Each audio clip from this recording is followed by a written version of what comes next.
a first-gen low-income Latina, and I'm going to tell you exactly how I landed my six-figure role in New York City. But buckle up, I don't believe in a million parts. I'm just going to lay it all to you right now. So get a drink, get a snack, and let's talk about it. So my journey started as a freshman, and I wanted to pursue higher education, not be poor anymore. That's just the truth. I didn't want to live poorly anymore, and I always saw that my peers' parents had a college education, and I just always equated that to why they're wealthy and why they're rich. So ended up landing on marketing, but I knew from the beginning that being a business major was going to be very competitive. I knew that people had a million internships under their belt, and that's how they ended up in their full-time roles. I knew that the job market was competitive, regardless of any year. Job market's always competitive. And so I became involved in school very quickly. So I was in the Hispanic Business Student Association. Eventually, I also participated in a program with the University of Texas and Texas A&M Investment Management Company. And so I think they handle a lot of the endowments through the UT and A&M systems. And so throughout that program, that's kind of how I was introduced more into finance since I studied marketing. And so a lot of the students that were selected in the program were, we did weekly market updates. We learned more about different sectors of finance and, a lot of stuff like that. And so and I say this because what you really need at the end of the day is a really good resume. And if you don't have anything on your resume, then there's nothing to add to your resume. You don't have a story to tell to employers, when you're applying to these internships. And so, I was interning at GM Financial while I was doing the 𝐬𝐮𝐬𝐽 Scholars Program. So it was I had the Hispanic Business Student Association, the 𝐬𝐮𝐬𝐽 Scholars Program. I had this internship at GM Financial, landed at an internship at JP Morgan. Didn't really like my experience there. And so I ended up pushing my graduation date back, and And so it gave me an extra summer to intern at the firm that I'm at now. So I interned in New York City in summer 2023. And then, did a good job, did everything that I was supposed to do. And they ended up giving me an offer back. I think just my advice to, you as a finance major, I would just say continue to be involved, in the things that are important to you. If you have a women in business, chapter, or if you have any other finance clubs, I would definitely join those. I think that at the end of the day,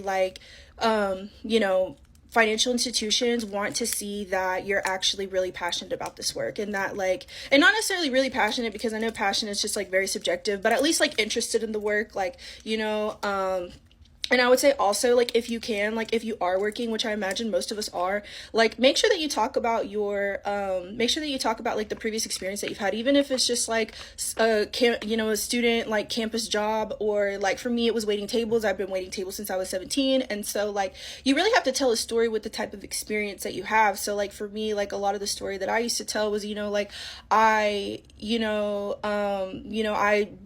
dealt with people from all types of different age groups and backgrounds, and you don't think about that at first, or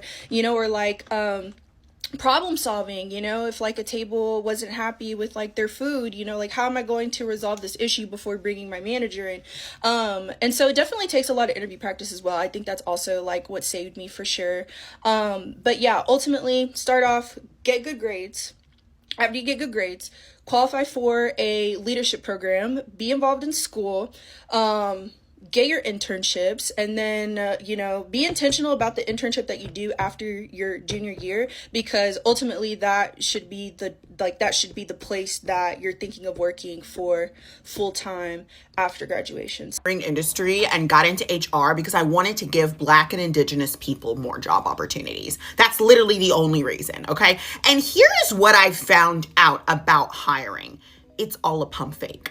People do not actually tell you the truth. They don't actually tell you what you need to do and say and how to say it to get a job. So when I figured all that out, became a resume writer, I became a career coach, and I started getting people six-figure remote jobs and figured out how easy it was with this one little simple trick, I decided to just get on social media and tell everybody how to do it, because I've been doing it for so long, and I felt like it was important for people like me to get higher paying jobs easily without working super hard to do it.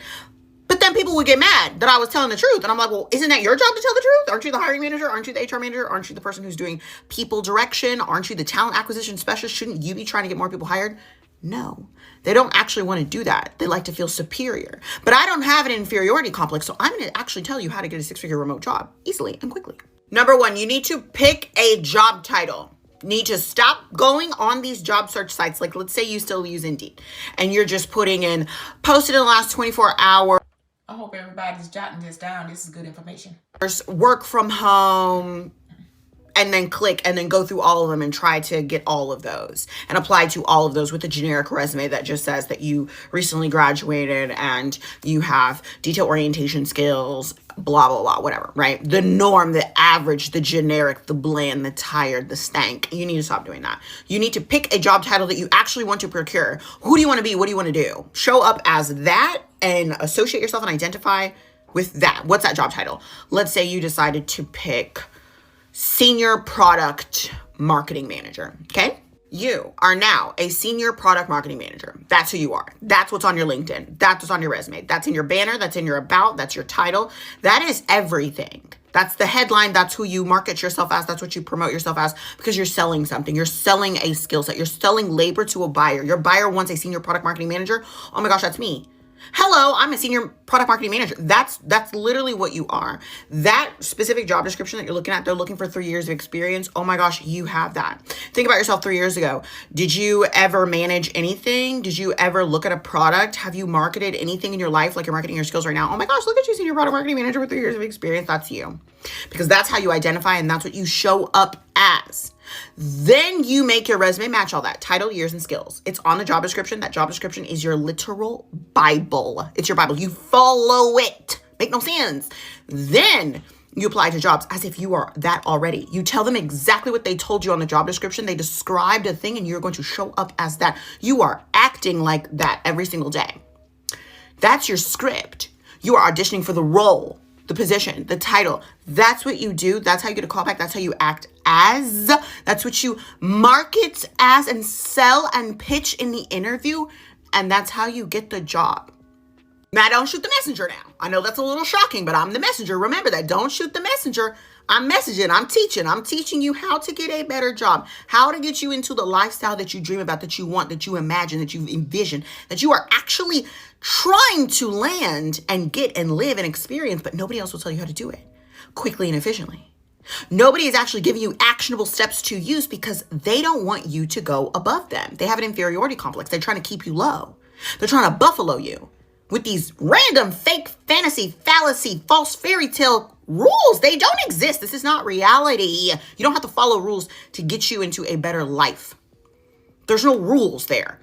They don't want you to go above where they're at. They have to save their tail. They have a job they're trying to protect. So they can't tell you all this stuff because they will get in trouble. I have a job and I don't need a job and I cannot get fired from my job. So I can say whatever I want. And that's why they're mad and they're going to stay mad because we're actually getting these jobs. And this is how I get my clients hired. You have to fight them with the exact same things that they're fighting you with. They're not telling you the truth on that job description. So you need to tell them the truth in that interview.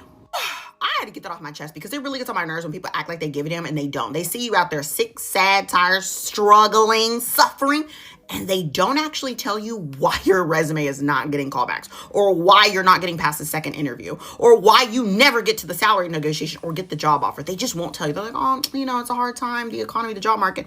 Girl, you have the jobs. Tell us how to get the job. Stop playing. So this is great information. So you have to market yourself. Show up and market yourself. V2V TV.